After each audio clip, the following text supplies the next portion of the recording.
सबसे पहला जो क्वेश्चन है दोस्तों, नेत्र लेंस की फोकस दूरी को एडजस्ट करने के लिए इनमें से कौन नेत्र की सहायता करता है? 4 ऑप्शन है, बताना है इसका राइट आंसर क्या होगा।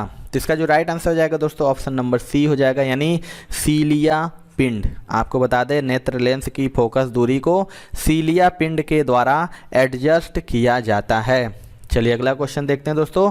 पानी और कांच का अपवर्तनांक क्रमशः 4/3 व 3/2 है और कांच के सापेक्ष पानी का अपवर्तनांक क्या होगा? आपको बताना है इसका राइट आंसर क्या होगा। तो इसका जो राइट आंसर हो जाएगा दोस्तों ऑप्शन नंबर सी हो जाएगा, यानी 8/9। आपको बता दें कि कांच के सापेक्ष पानी का जो अपवर्तनांक है 4/3 व 3/2 तो बराबर हो जाता है 8/9।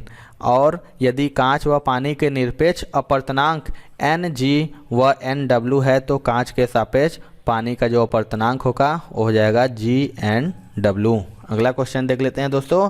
हम लोग सूर्य को वास्तविक सूर्योदय से पहले एवं सूर्यास्त के बाद देख सकते हैं, इसका कारण है।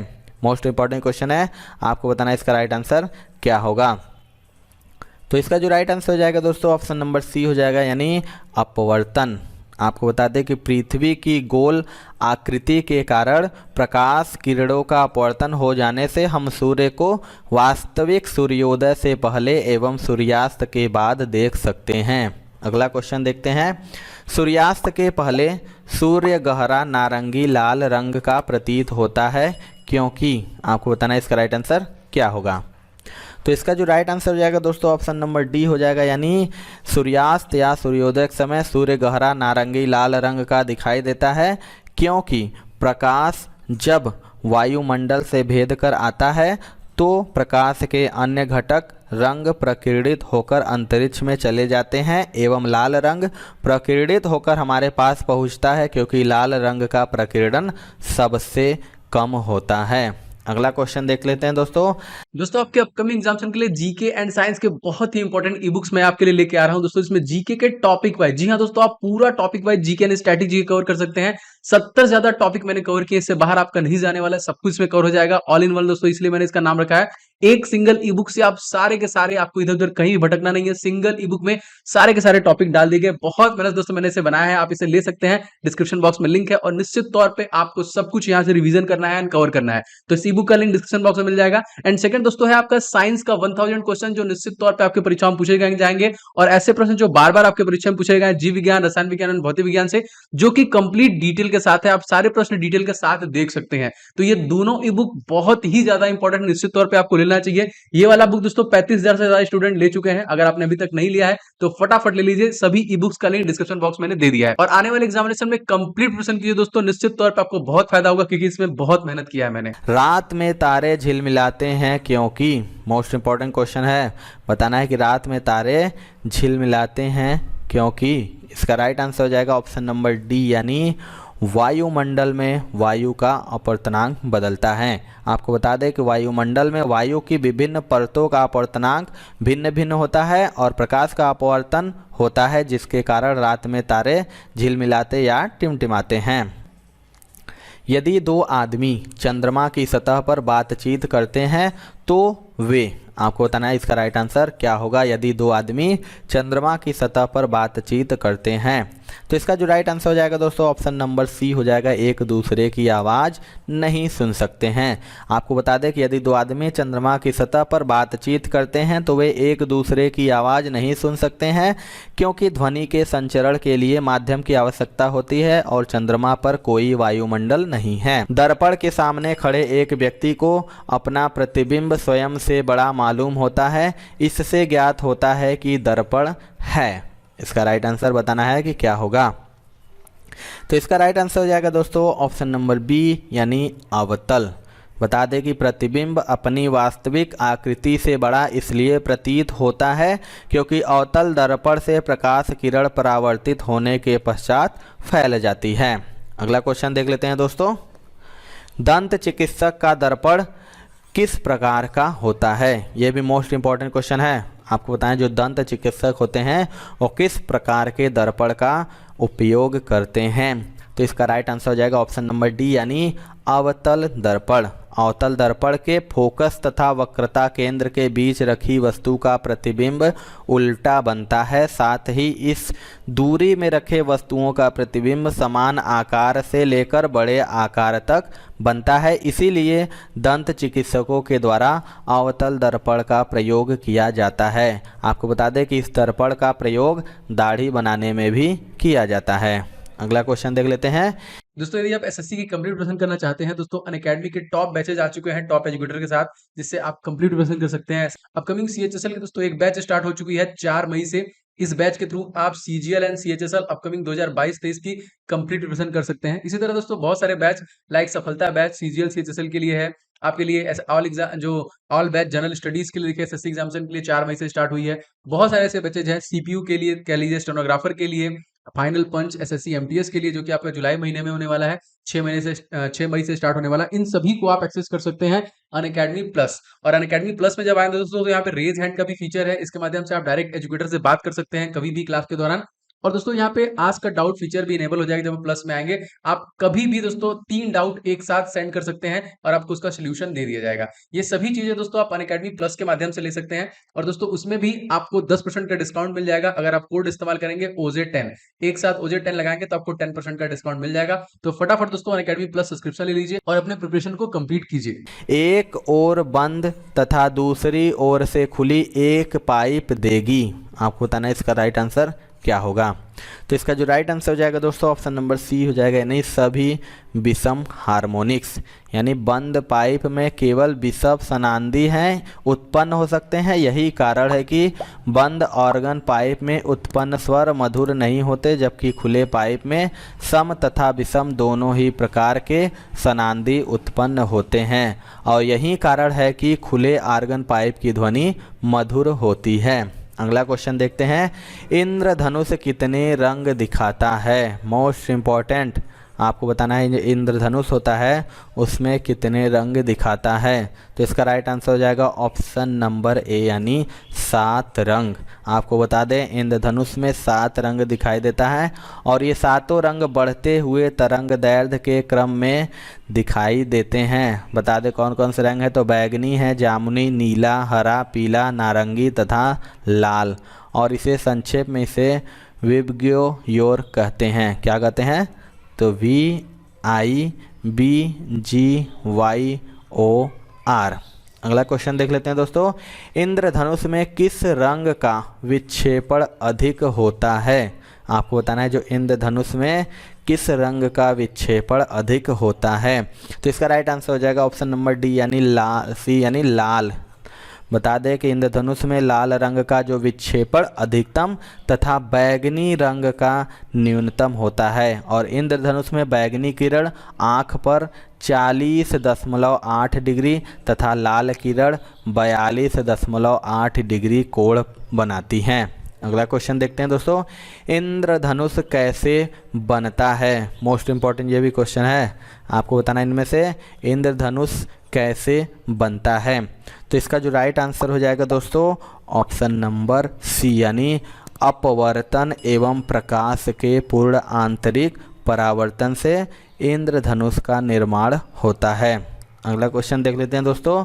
जल की बूंदों द्वारा प्रकाश के खाली स्थान से इंद्रधनुष बनता है। आपको बताना है जल की बूंदों द्वारा प्रकाश के किससे इंद्रधनुष बनता है। तो इसका राइट आंसर हो जाएगा ऑप्शन नंबर सी, यानी पूर्ण आंतरिक परावर्तन।